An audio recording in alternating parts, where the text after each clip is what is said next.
खबरों की खबर is sponsored by SS public school Mirganj Gopalganj branch Machhagar Lachhiram. मैं हूं जानवी शंकर और आप देख रहे हैं खबरों की खबर। आज की संक्षिप्त खबरें। बिहार बोर्ड द्वारा आयोजित इंटर की परीक्षा जो 13 तारीख को होने वाली थी, अब वो 9 तारीख को होगी। इस बात की जानकारी बिहार बोर्ड ने अपने पत्रांक 171 दिनांक 6/2/2021 में दी है। जैसा कि आप जानते हैं कि अनिवार्य भाषा विषय 2 की परीक्षा 13 तारीख को होने वाली थी, जो कि अब 9 तारीख को होगी। शिक्षा विभाग के आदेश के आलोक में सभी निजी और सरकारी विद्यालयों में सोशल डिस्टेंसिंग का पालन करते हुए 8 तारीख से 6 क्लास से ऊपर के बच्चों की पढ़ाई शुरू होगी। पटना के रविंद्र भवन में वर्तमान बजट पे चर्चा के लिए एक संगोष्ठी का आयोजन किया गया है। इस संगोष्ठी में मुख्य वक्ता संचार एवं विधि मंत्री रविशंकर प्रसाद एवं भाजपा के प्रदेश अध्यक्ष संजय जायसवाल थे। इसका संचालन पूर्व सांसद एवं भाजपा के महामंत्री जनक चमार ने किया। मीरगंज के प्रसिद्ध हड्डी विशेषज्ञ डॉक्टर फिरोज आलम इन दिनों चर्चा में है। डॉक्टर आलम चर्चा में इसलिए हैं क्योंकि उन्होंने अपने छत पे अन्य फूलों के साथ स्ट्रॉबेरी को भी उगाया है। लायंस क्लब 322E के VDG2 मदेश्वर सिंह का आज जन्मदिन है। क्लब के सदस्यों के साथ अन्य लोग भी सोशल मीडिया पे बधाई दे रहे हैं। सिवान जिले के कुख्यात अपराधी सुधीर कुमार सिंह अपने 3 साथियों के साथ गिरफ्तार। थावे पुलिस ने इन्हें 1 कट्टा 2 कारतूस गांजा और 4 बाइक के साथ गिरफ्तार किया। इन पर गोपालगंज और सिवान जिले में कई केस दर्ज हैं। 3 नेपाली तस्कर 27 करोड़ रुपए के चरस के साथ गिरफ्तार। कुचायकोट पुलिस ने इन्हें बलथरी चेक पोस्ट से उस वक्त गिरफ्तार किया जब ये नेपाल से बरेली चरस ले जा रहे थे।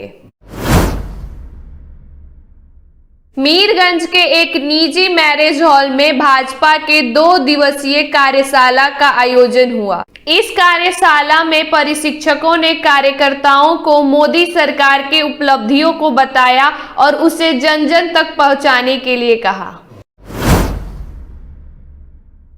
बिशंबरपुर पुलिस ने बिशंबरपुर गांव में नाव से 20 कार्टून देसी शराब जब्त किया।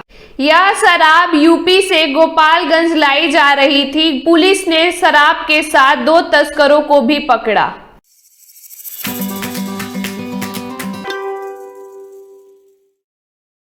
नमस्कार, मैं हूं भावी शंकर। आज की चर्चा में हम चर्चा करेंगे बच्चों में होने वाले कुपोषण के बारे में। यह कितने प्रकार के होते हैं और इसको दूर करने के लिए भारत सरकार ने क्या क्या कदम उठाए हैं।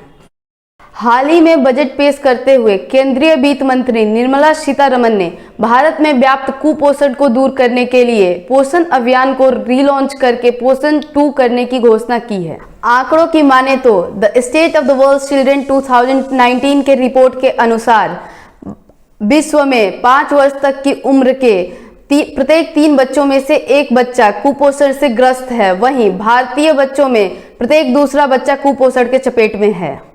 आम मान्यता है कि कुपोषण की वजह से हाथ पैर पतले हो जाते हैं और पेट निकल जाता है, पर वास्तव में संतुलित आहार ना लेने की वजह से जब हमारे शरीर का सर्वांगीण विकास नहीं होता है तो उसे हम कुपोषण कहते हैं। कुपोषण 5 प्रकार के होते हैं: stunting, wasting, underweight, overweight and micronutrient deficiency. पहला, स्टंटिंग।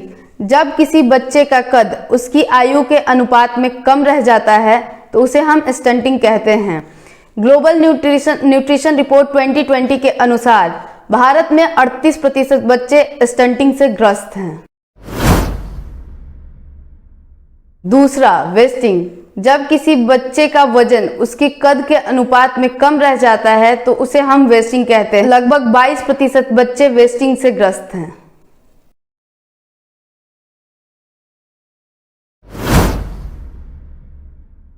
तीसरा, अंडरवेट।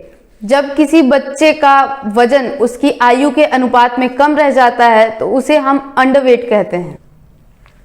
भारत में 34% बच्चे अंडरवेट हैं।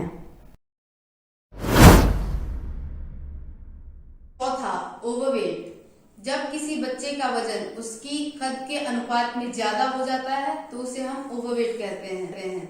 भारत में लगभग 19% बच्चे ओवरवेट हैं। पांचवा, माइक्रोन्यूट्रिएंट डेफिशिएंसी। यह शरीर में किसी खास प्रकार के विटामिन्स या मिनरल्स की कमी की वजह से होता है। अशिक्षा, गरीबी, महंगाई, बेरोजगारी, पौष्टिक आहारों के प्रति जागरूकता की कमी, प्रदूषण और जेंडर इनइक्वालिटी कुपोषण होने के प्रमुख कारण हैं। भारतीय महिलाओं में भारतीय पुरुषों की तुलना में कुपोषण ज्यादा होने का कारण है भारतीय महिलाओं का निम्न सामाजिक स्तर, जिसकी वजह से भारतीय महिलाओं की भोजन का मात्रा व गुणवत्ता भारतीय पुरुषों की तुलना में काफी कम होता है।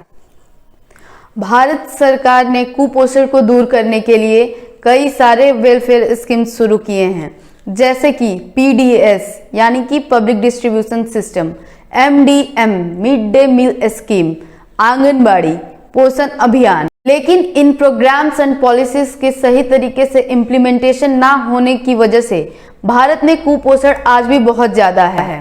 ग्लोबल हंगर इंडेक्स 2020 रिपोर्ट के अनुसार भारत 107 देशों में 94वें स्थान पर है। वहीं मात्र 27.2 के स्कोर के साथ इसे डेंजरस यानी कि खतरनाक श्रेणी में रखा गया है। अगर हमें कुपोषण को भारत से दूर करना है तो हमें सरकार के सारे पॉलिसीज एंड प्रोग्राम को सही तरीके से इम्प्लीमेंट करना होगा और समाज के सभी वर्गों को इसमें सहयोग करना होगा, तभी हम कुपोषण को हरा सकते हैं। Now I want to end my discussion with the words of Mother Teresa, if you can't feed 100 people then feed just one. यानी कि अगर आप 100 लोगों को नहीं खिला सकते हैं तो एटलीस्ट एक इंसान को जरूर खिलाइए। आज की चर्चा में बस इतना ही। खबरों की खबर के अगले एपिसोड को देखने के लिए दिए गए लिंक पर क्लिक करके हमारे चैनल को सब्सक्राइब करें, लाइक करें और कमेंट करें। धन्यवाद।